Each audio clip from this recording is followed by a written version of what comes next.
بڑا سخی ہے، کوئی بندہ خالی نہیں پلٹتا، مگر بدبختی یہ ہے کہ زکوٰۃ نہیں دیتا۔ آیا یہ اتنا ڈھیروں مال جو صدقہ کرتا ہے تو کیا اس کا قبول ہے؟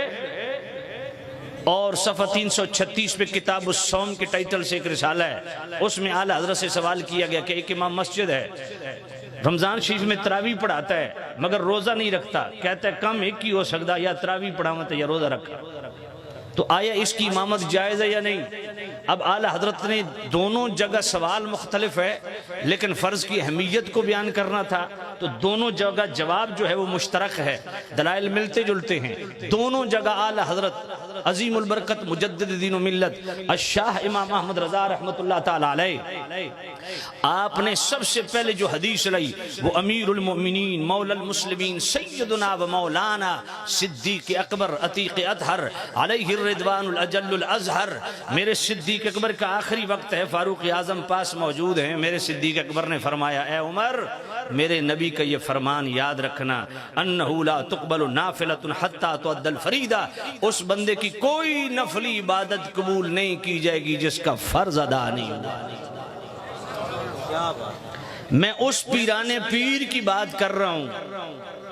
جس کے پیچھے پانچوں وقت مولا علی بھی ہاتھ باندھ کے جس کو اپنا امام مانتے ہیں، مولا حسن بھی جس کے پیچھے ہاتھ باندھ کے امام مانتے ہیں، مولا حسین بھی جس کے پیچھے ہاتھ باندھ کے پیچھے اس امام صاحب کے اللہ اکبر جو امام الصحابہ و اہل بیت ہے، وہ صدیق اکبر جو صحابہ کا بھی امام ہے، اہل بیت کا بھی امام ہے،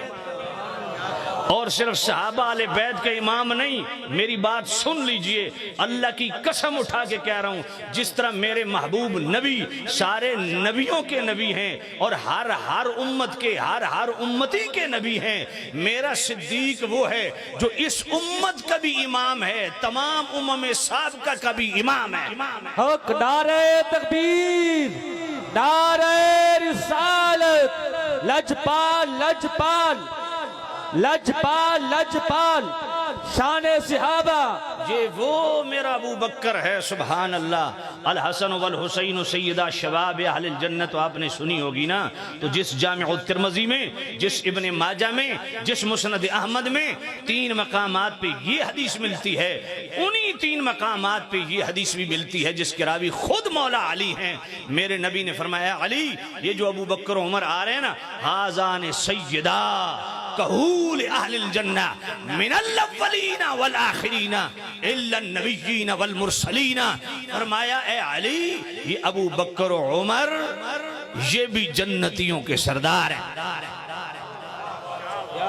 جو کہول کے درجے ہے، جو شباب کے درجے میں ہیں اس کے سردار حسنین کریمین، جو کہول کے درجے میں ہیں اس کے سردار شیخین کریمین، لیکن میرے نبی کریم رؤوف الرحیم نبی نے تو اگلی بات کر دی نا، الا النبیین والمرسلین، سوائے نبیوں رسولوں کے جو بھی جنت میں ہے۔ توجہ کیجئے گا، بچہ پنگوڑے میں ہو اس کے لیے طفل کی ٹرم استعمال ہوتی ہے، 10 سال کا ہو جائے سبی کی ٹرم استعمال ہوتی ہے، بلوغت کے قریب ہو غلام کی ٹرم استعمال ہوتی ہے، بالغ ہو جائے شباب کی ٹرم استعمال ہوتی ہے، 20 سے 30 سال والے کے لیے رجل کی ٹرم استعمال ہوتی ہے، 40 سے 50 سال 30 سے 40 سال والے کے لیے کہول کی ٹرم استعمال ہوتی ہے، آگے پھر شیخ کی ٹرم استعمال ہوتی ہے، 50 سال سے ابو اس کے لیے شیخ فانی کی ٹرم استعمال ہوتی ہے۔ میرے نبی نے فرمایا الا النبیین والمرسلین، نبیوں رسولوں کے علاوہ جو بھی جنت میں ہے، چاہے وہ طفل کے درجے میں ہے، چاہے وہ سبی کے درجے میں ہے، چاہے وہ غلام کے درجے میں ہے، چاہے وہ شباب کے درجے میں ہے، چاہے وہ کہول کے درجے میں ہے، چاہے وہ شیخ کے درجے میں ہے، شیخ فانی کے درجے میں ہے، وہ اہل بیت یا غیر اہل بیت، وہ صحابہ ہے، وہ صحابہ ہیں، وہ تابعین ہیں، تبع تابعین ہیں، امہ مجتہدین ہیں، وہ سابقین ہیں یا جناب والا آنے والے ہیں، سب کا امام جنت کے اندر ابو بکر و عمر ہے۔